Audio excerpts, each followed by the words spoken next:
Siellä oli suomalaisia Coopissa nyt. Nyt on keskiviikko-iltapäivä. Yksi äiti 2 pienen lapsen kanssa. No niin, nyt mä oon tullut kotiin sieltä Coopista. Ja minusta on aina niin mukavaa, kun näkee suomalaisia tai kun kuulee suomalaisia täällä, kun se silti tapahtuu niin harvoin. Joskus kun on Lidlissä se Suomi-viikko, niin silloin saattaa useasti, tai ei nyt useasti, mutta se on enemmän tavallista, että silloin kuulee suomia sillä kaupassa. Että mä en edes muista, onko mä tuolla Coopissa kuullut suomia, koska en ainakaan mitä muistan. No, siellä oli tosiaan yksi äiti. Mä kuulin, kun se yksi lapsi sanoi mamma. Ne puhuu eniten suomia, mutta välillä ne lapset puhuu ruotsia kanssa. Että en tiedä, asuuko ne täällä Ruotsissa ehkä.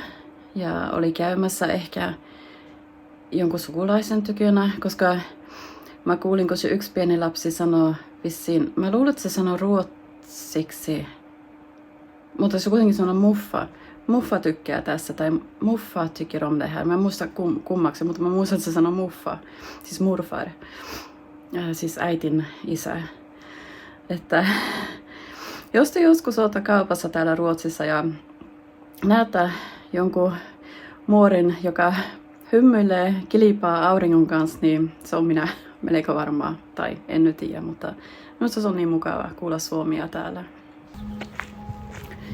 Mä oon menossa puhumaan pomon kanssa.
Tuossa on mun pieni lounas tänä päivänä.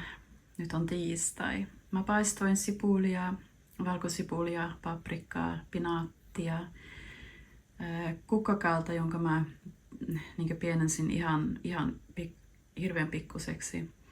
Ja kånrouhetta, panin vähän crème fraîchea ja sitten juustoa rastettua tuon päälle ja yrttejä. Siinä on korianderia ja mikä dragoon. Mä en tiedä mikä se on suomeksi. Mä rupean syömään nyt. Nyt on jo iltapäivä. Mä en ole tänään jaksanut meikata ollenkaan, että on vähän niinkö, no semmonen niinkö mä oon. Mä tuli ajatelleeksi silloin kun mä olin viime viikolla, kävin tuolla terveyskeskuksessa, niin kun se lääkäri tuli sisälle sinne huoneeseen, niin se pysähtyi siihen, kun se tuli sisälle ja sitten vaan jäi seisomaan siihen katsomaan mua. Mä ajattelin, että mitä ihmettä, että mitä sä katot? Ja mä sitten mietin, kun se oli yksi niistä kaikista, silloin kun mä viime syksynä, kun mulla oli tuossa silmä alla se joku vehe tai kukka, ei tiennyt mitä se oli, niin se oli yksi niissä, niin mä kysyin, että sitä silmääkö sä katot? Kun sehän on lähtenyt pois, se joka oli tuossa silmän alla. En mä tiedä, onko se ihan kokonaan parantunut niin silmän sisästä tuolta, mutta ei se sen takia jäänyt tuijottaa mun naamaa. Sinähän oot punainen. se sanoi. No mutta joo, kyllä mä tiedän, mä oon aina punainen. Ja mä sanoin, että joku lääkäri, kun joskus monta vuotta sitten joku on sanonut, että mulla on se, oliko se nyt suomeksi ruusufinni, rosacea. Enköhän mä sen takia mennyt sinne, että se ei ollut sen takia, kun mä olin siellä, se oli ihan eri vaivan takia, vaan se jäi tuijottaa mun naamaa. Mä oon ollut hirveän väsynyt nyt. No tänään ja niin viime aikoina, niin mä rupesin nyt katsoa niitä niin verikokkeiden tuloksia. Viimeksihän se oli marraskuussa, kun ne otti, ja ennen sitä taisi olla toukokuussa. Ja mulla on huomenna aika uudestaan niin tarkistuksiin sitten. Mä itse soitin sinne. Kun mulla oli jo silloin toukokuussa yli vuosi sitten, niin oli se veriarvo huono.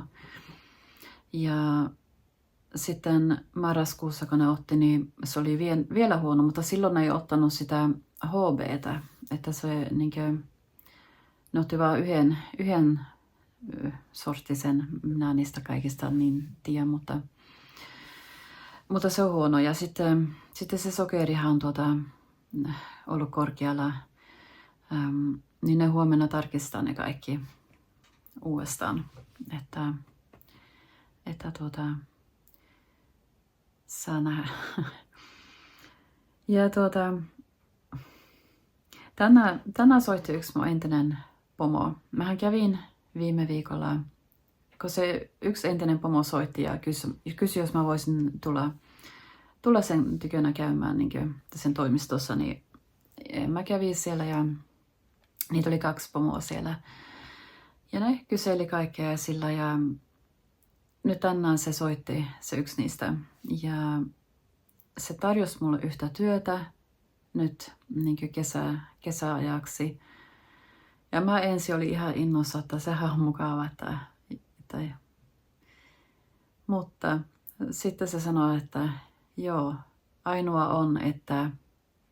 Ja sitten se kertoi yhden asian siitä paikasta, jota minä en voi kertoa tänne, koska mullahan on... Mä en tiedä, ruotsiksihan se on tystnadsplikt. Mä en tiedä, mikä se on suomeksi.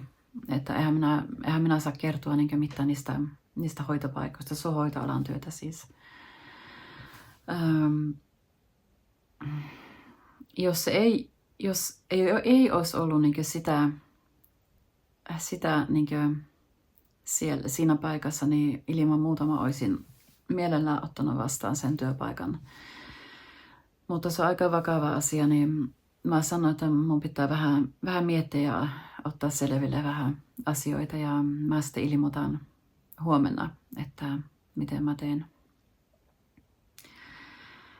Että semmoista, että ne voi nämä hoitotyön, hoitoalan työt voi olla niin hirveän erilaisia, että niitä on yhtä paljon erilaisia kuin on ihmisiä kanssa.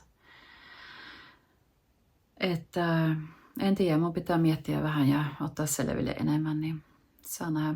Mutta mä aion kysyä siltä, että eikö niillä ole muita paikkoja, missä ei olisi justissa mikä nyt tässä paikassa oli, mitä se ehdotti.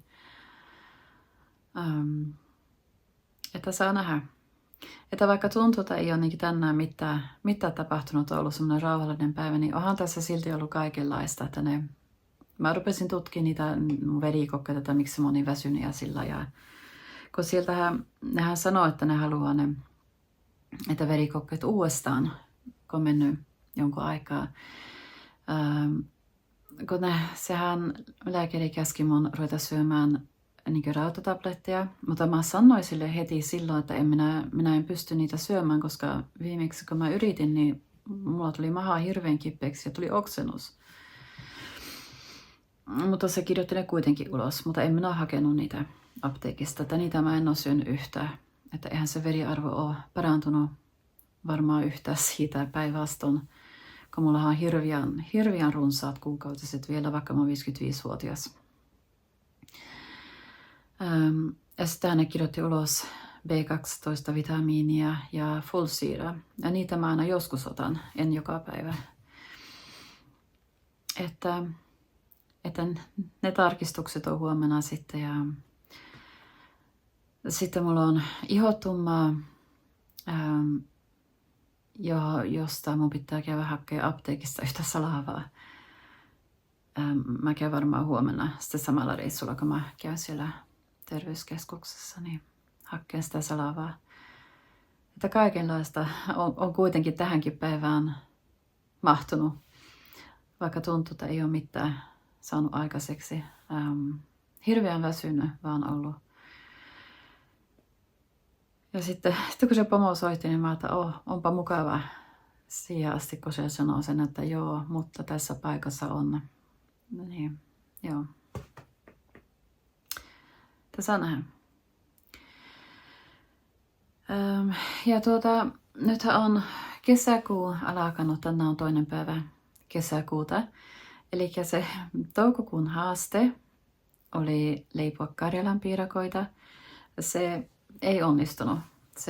Mä en leiponut karjalanpiirakoita. Kyllä mä joskus haluan kokeilla, mutta se ei nyt mahtunut tuohon toukokuuhun. Että se haaste epäonnistui.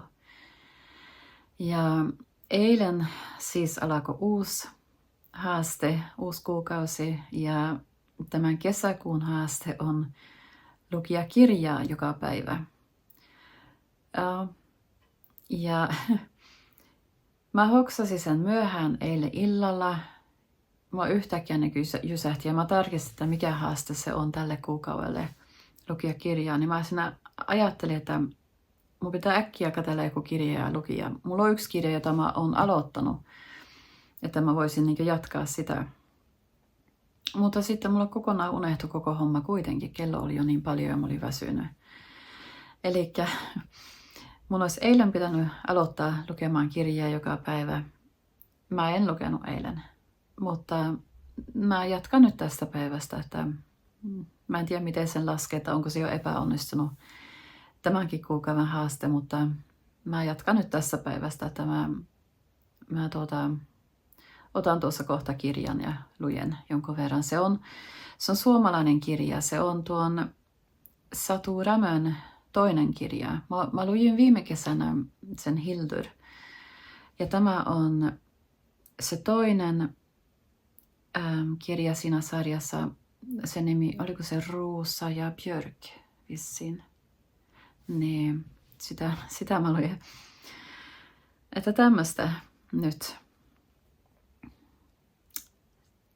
tänään. Joo. Että mä tosiaan mietin enemmän sitä työhommaa ja mä kysyin siltä pomolta, että eikö niillä ole mitään muuta paikkaa, missä ei olisi niin ongelmaa. Tässä nähdä. Mä puhun sen kanssa huomenna taas. Mä päätän tämän videon tällä kertaa nyt tähän. Kiitos oikein paljon kun katsoit ja nähdään taas toisella kerralla. Hei hei!